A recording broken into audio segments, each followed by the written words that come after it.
tasse qui donne vainqueur Manchester City face à l'UEFA. Ça serait pas la mort du fair play financier, ça, Philippe? Ah, je vois, on sable déjà le champagne au PSG et à l'OM.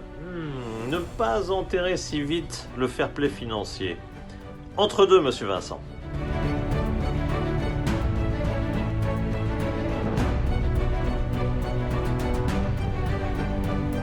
Le football avait connu l'arrêt Bosman, qui avait profondément transformé son organisation.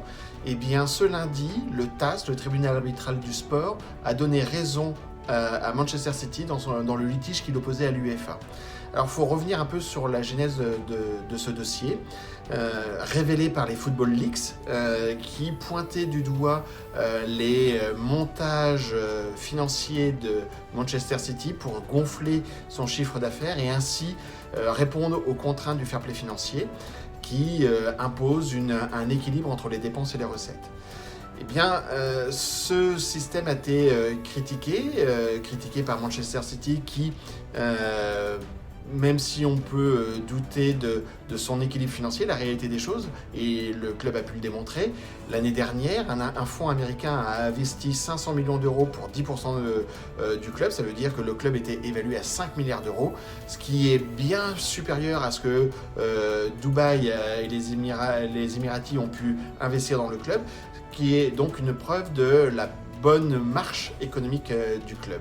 C'est surtout dans ce conflit un gain pour Manchester City, puisque le risque était de 30 millions d'euros de sanctions financières, plus 2 ans d'absence dans toutes les compétitions européennes, ce qui était évalué à 100 millions d'euros de manque à gagner par an. Ça voulait dire que le risque financier pour Manchester City, c'était 230 millions d'euros. Finalement, c'est réduit à 10 millions d'euros d'amende. C'est du coup, certes, 10 millions, c'est important, mais largement suffisant, gérable pour le club. C'est surtout une garantie pour le club de conserver son coach iconique qui est Guardiola et la valeur de son effectif. Alors, le grand perdant, c'est probablement déjà l'UEFA, facialement, qui sort affaibli.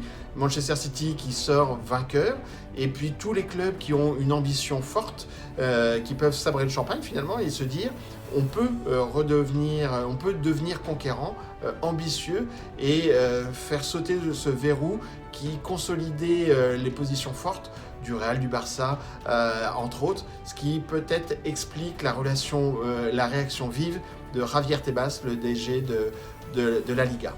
Pour moi, ce n'est pas la mort du fair play financier, du FPF, tout simplement parce que ce n'est pas sur le fond que Manchester City a été innocenté. C'est une décision de forme, purement juridique, qui a permis à Manchester City, comme le Paris Saint-Germain d'ailleurs il y a quelques années,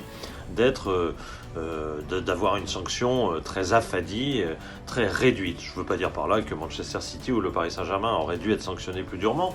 Je veux simplement ici qu'on constate les effets réels qu'a pu avoir cette réforme voulue par Michel Platini. Au moment où l'UEFA instaure cette réforme, il y a des déficits records. Chaque année, on est à plus d'1 milliard de déficit, 1 milliard d'euros de déficit des plus grands clubs européens. Il y a eu une réduction drastique de ces déficits, et rien que pour ça, on doit se satisfaire du fair play financier. Parce que si on compare à notre DNCG qu'on cite toujours en modèle, notre DNCG ne traite pas les déficits. Elle les traite uniquement pour savoir s'il y a une garantie en face. S'il y a une garantie bancaire en face, un propriétaire qui assume ce déficit, ça ne pose pas de problème à notre DNCG. Ce sont deux logiques complètement différentes. La DNCG à la française, elle assure la pérennité des clubs, ce qui est très utile parce qu'en France, même les grands clubs peuvent mourir, et on en a eu malheureusement la démonstration plus d'une fois. Par extension, de l'autre côté, du côté de l'UEFA, c'est pas la pérennité des clubs qui inquiète. Le Real Madrid ne mourra jamais. Je peux vous dire qu'ils peuvent avoir tous les déficits du monde. Quoi qu'il arrive, le Real Madrid ne mourra jamais. Je peux en prendre les garanties ici sans faire d'études de finance ou autre, pour plein de raisons. Par contre, il est important pour l'équilibre des compétitions que le Real Madrid puisse pas faire n'importe quoi avec ses comptes. C'est la logique du fair play financier, et elle a irrigué tout le football européen. On s'aperçoit que même Manchester City et le Paris Saint-Germain finalement ont développé leurs ressources, et c'est une très bonne nouvelle. une très belle conséquence du fair play financier que ces clubs aient été obligés de développer leurs ressources et pas se contenter de leurs richesses pétrolières ou gazières pour juste financer un jouet, un club un peu jouet. Donc, pour autant, bien sûr, le fair play financier dont je vante ici les mérites n'est pas parfait. Manchester City l'a montré d'ailleurs à cette occasion, de façon d'ailleurs très agressive, bien différemment du Paris Saint-Germain. Mais en tout cas, cette régulation que constitue le fair play financier ne doit pas cesser.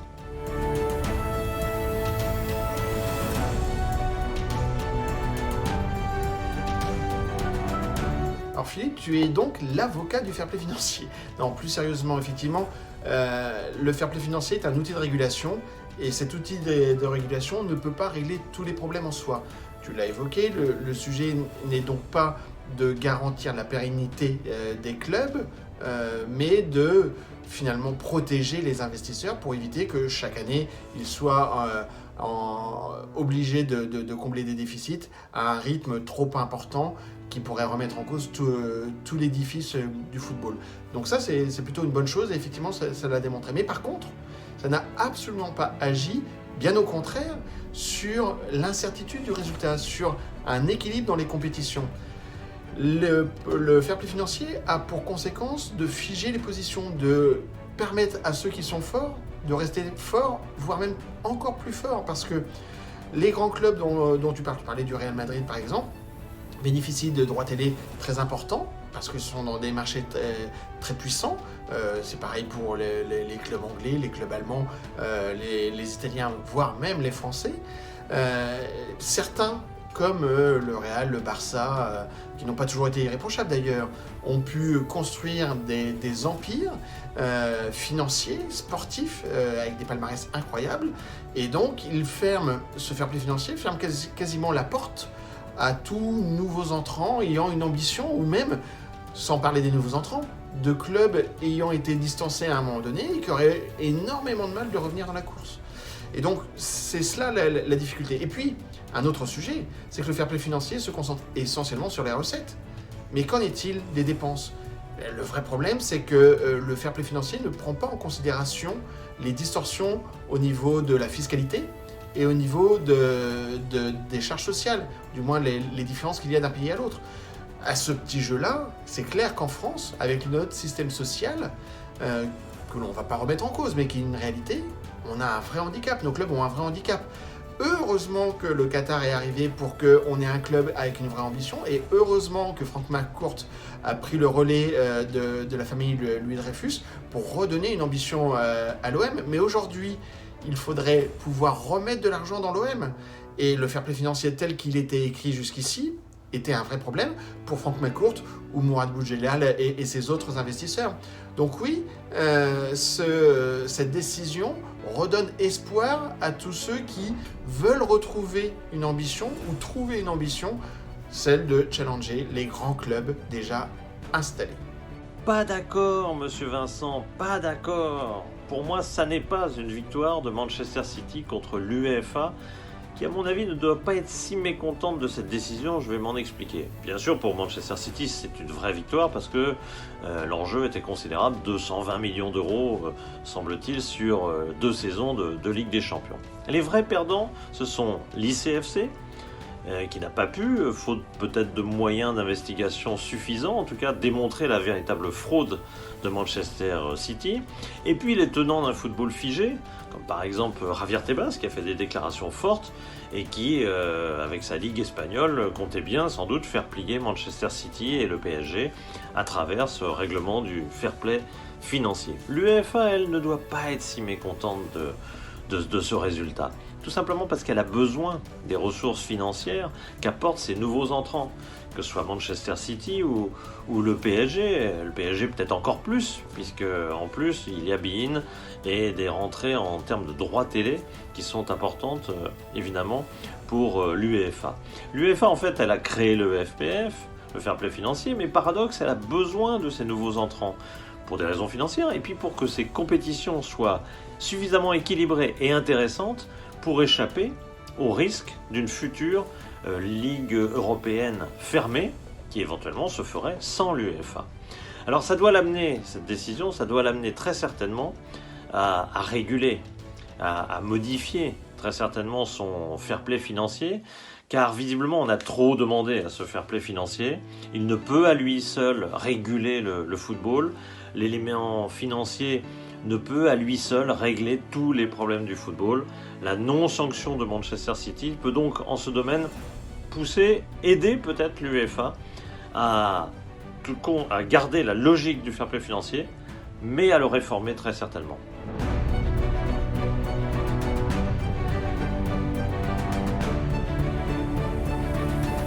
Alors, quelles pourraient être ces réformes du fair play financier ? Eh bien moi, paradoxalement, je pense moins à des réformes du fair play financier lui-même que des réformes en amont du fair play financier, des mesures en quelque sorte qui favoriseraient l'équilibre des compétitions et limiteraient aussi bien sûr les dépenses et excès financiers. Comme, dans le budget, c'est quoi ? 50 à 80% du budget des clubs, selon les clubs, est occupé par la masse salariale. C'est évidemment à celle-ci, à la masse salariale, que je pense en premier lieu, pour la réduire ou en tout cas la contrôler. Alors il y a bien sûr le salary cap global, c'est-à-dire l'ensemble de la masse salariale, le contrôle de l'ensemble de la masse salariale d'un club, qui est le moyen qui est utilisé par le rugby. C'est pas facile sur l'Europe entière, parce que les situations fiscales sont évidemment différentes. Alors je pense à des mesures peut-être plus efficaces comme la limitation du nombre de contrats pro, pourquoi pas 25 par club, la limitation des prêts également, les deux seraient d'ailleurs assez liés, qui est une autre dérive du foot, et puis l'obligation à des quotas de jeunes joueurs formés au club, et des quotas de joueurs formés au pays, de manière à ce qu'on puisse agir en fait sur un contrôle de la masse salariale qui faciliterait en fait de façon naturelle, rationnelle et très football l'application du fair play financier ensuite. De sorte que je pense que dans ce cadre-là, le fair play financier serait tout d'un coup bien mieux accepté par tous ces supporters qui imaginent que ce ne sont que des machineries administratives pour empêcher leur club d'avancer. Non, c'est pour réguler et avoir des compétitions intéressantes. En ce sens-là, le fair play financier reste une nécessité. D'accord avec toi Philippe, réguler est une nécessité. Sans régulation, c'est l'anarchie et donc le football n'échapperait pas à cette règle-là. Maintenant, réguler dans quel objectif ? L'objectif, il doit être commun à tous, l'incertitude du résultat. C'est ce qui donne le moteur de l'économie du sport en général. C'est ce qui permet aussi de soutenir la passion et l'entretenir pour le plus grand nombre. Donc voilà, alors comment recréer cette incertitude du résultat ? Faire en sorte que ce ne soit pas, dès le départ, les clubs des 5 grandes nations dont on est certain qu'ils se disputeront la victoire finale. Alors comment faire ? Permettre aux autres nations d'avoir des clubs performants. Je pense qu'une logique DNCG européenne, celle que voulait Frédéric Thiriet alors à la tête de la LFP, permettrait cela bien plus que le fair play financier. Parce que dans chaque pays, il y a des milliardaires. Et ces milliardaires seraient en capacité de soutenir et d'assumer la charge économique d'un club. Voilà, donc ça peut être une piste qui permettrait de redonner de l'incertitude du résultat. Et puis un autre point, c'est, on l'a vu avec le PSG en a fait la démonstration, la partie love money, c'est-à-dire que les parties liées à un investisseur, on pourrait trouver un mode de financement qui, sur une période donnée, par exemple 5 ans, ce qui a été le cas pour le PSG, on l'a vu avec Nike, avec le groupe Accor, l'augmentation de la valeur sponsoring du PSG sur les dernières années, où il est passé de 5 millions d'euros pour Nike à 75 millions d'euros, c'est bien lié à la création de valeur dans ce club qui a retrouvé une ambition qui n'était plus du tout la même. Eh bien, permettons à des clubs nouvellement repris, avec une nouvelle ambition, pendant peut-être 5 ans, d'avoir une partie de love money supérieure à ce que le fair play financier autorise aujourd'hui, c'est-à-dire à peu près 30%. Peut-être faut-il monter jusqu'à 50% ou 60%, et au bout de 5 ans, revenir à cette notion d'une trentaine de pourcents. Voilà une autre règle qui permettrait à plus de clubs de retrouver une ambition sportive plus forte et une incertitude plus grande pour challenger ces grands et très puissants clubs.